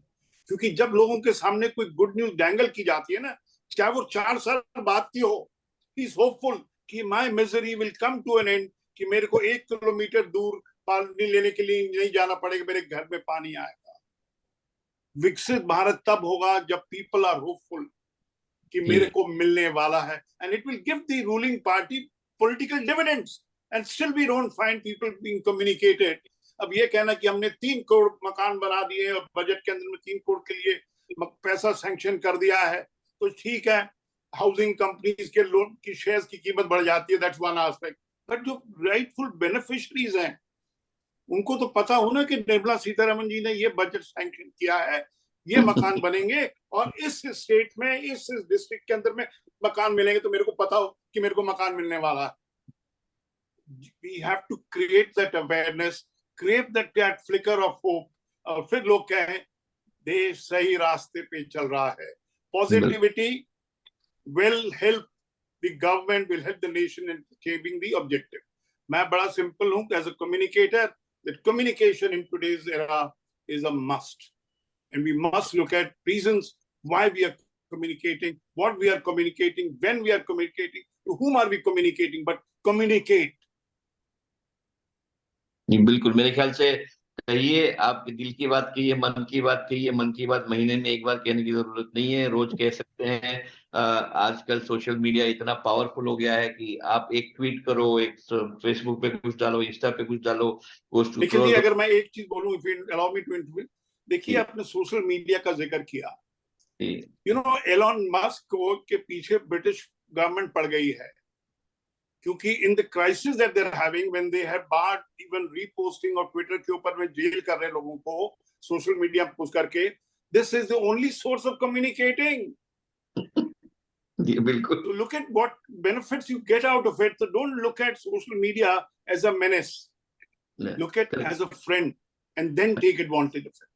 बिल्कुल, मेरे ख्याल से you don't shoot the messenger, right? आप पोस्टमैन कुछ चिट्ठी लाता तो उसको तो हम बोलेंगे नहीं चिट्ठी क्यों लाया, चिट्ठी तो किसी ने और ने भेज दी है। तो मेरे ख्याल से ये जो एक पावरफुल टूल है, और मेरे ख्याल से I think very importantly, you know, कभी-कभी because you want to get into government and the political situation demands you to talk like this, आप wealth redistribution की बात करते हैं कि नहीं, जो अमीर है उससे हम पैसा लेके गरीब को देंगे। एक्चुअली अगर आप कोई भी आर्थिक रिसर्च पेपर देखें, कोई भी ओपिनियन देखें, तो ये सब कहते हैं कि the solution to all this is economic growth. You have to grow. If you do not grow, no amount of redistribution is going to help. As Sethi Saab said, करोड़पति का पैसा भिखारी को दे दिया, 10 साल के बाद वही करोड़पति भिखारी बन गया और भिखारी करोड़पति बन गया वापस। तो it's just a shift of wealth. That doesn't help. The wealth has to grow. If the wealth grows, it goes to the right people, and that is the right way to grow. And innovation. If you are not ahead of innovation, artificial intelligence, robotics is going to take over this world. अगर हम technology में पीछे रहे तो कुछ नहीं चलने वाला है। We cannot go back to the 1900s and say that let's do manual agriculture and let's do manual things. It's not going to work. And I think that investment in technology जो business से आएगा, private sector से आएगा, government से भी आएगा, ये करना मेरे ख्याल से बहुत जरूरी है। अगर हमें 2047 तक third largest economy, developed country, $17 trillion बनना है, तो we can not lag behind in technology, which appears to be happening now, by the way, because I think India is lagging far behind China, far behind US, far behind UK, far behind the top 5 countries, and I think that needs to be corrected very quickly. We have the talent. What we don't have is the capital to back that talent. And I think that part that the government of India has to look at is to give that capital to the talent and say, अभी है तो सही 50 साल के लिए हम long term loan देंगे, फना देंगे, ढिमका देंगे, but it's not translating into reality. So that has to happen. Intentions are there. Money has to flow in. Technology has to develop. If we have to become the third largest economy, that's my take. Priyaji, Sethi Saab, your final comments and we can wrap up. Priyaji, you can wrap up. Yeah. Sethi sir, आपके comments? कि जहाँ शांति और संतोष नहीं है तो वहाँ progress को कोई मीनिंग नहीं है। शांति और संतोष प्रोग्रेस के साथ ही आएंगे ना? नहीं, वो ज्यादा जरूरी है। अब तो चलेंगे आएंगे, लेकिन उसके बिना प्रोग्रेस है तो मीनिंग नहीं है उसका। तो उसका ध्यान रखना है, कहीं ऐसा नहीं हो कि मोबाइल हमारा बाप बन जाए। यूके में कुछ स्टडीज हुई और ये फाइंड आउट हुआ है कि पर्सनल लाइफ डिस्टर्ब हो गई है मोबाइल की वजह से। तो वो सवाल उठा है। I think it's technology, progress, and values going together. So that's of course is something balancing that we need to do. But I would just differ from you that शांति और क्या कहा सर आपने, शांति और संतोष। संतोष, ये आर्थिक प्रोग्रेस के साथ ही आ सकता है। You know, we cannot be philosophical about peace and happiness. Peace उसको and ऐसे happiness आता है निखिल जी, समझो उसके बिना भी लोग बोलते हैं कुछ उसको चाहिए नहीं, हो जाके जंगल में बैठ जाता है, तो वो सही शांति नहीं है, वो भागा हुआ है। जी। जो घर छोड़ के भाग गया, बीवी को छोड़ के भाग गया है। So I think I have less वो white hair than Santosh you, so I might be a little. ठीक है, जीवन में प्रोग्रेस समझो 8% आनी चाहिए, 7% ग्रोथ रेट आनी चाहिए, लेकिन हमको नींद आती है रात को क्या? जी 8 I घंटे think that सोते हैं हम क्या? ये सवाल जुड़े हुए हैं सब। those are tough questions to answer, and I think, but I think well taken, point well taken, Priya ji. जी सर, बहुत बढ़िया सेशन रहा, and I want to thank each and every one of you, Bhargava ji, Manoj ji, Anuj ji, Sethi sir, and Nikhil sir, thank you so much for And joining. happy Independence Day to everybody. Enjoy the day tomorrow. Independence Day. Thank you. Let's hope for a sir. better Thank you. India, happier India, richer India, satisfied India, Santosh India, Yes. Shant India. Jai Hind. Thank you. Thank you. Thank you very much. Bye Thanks bye. for. Bye.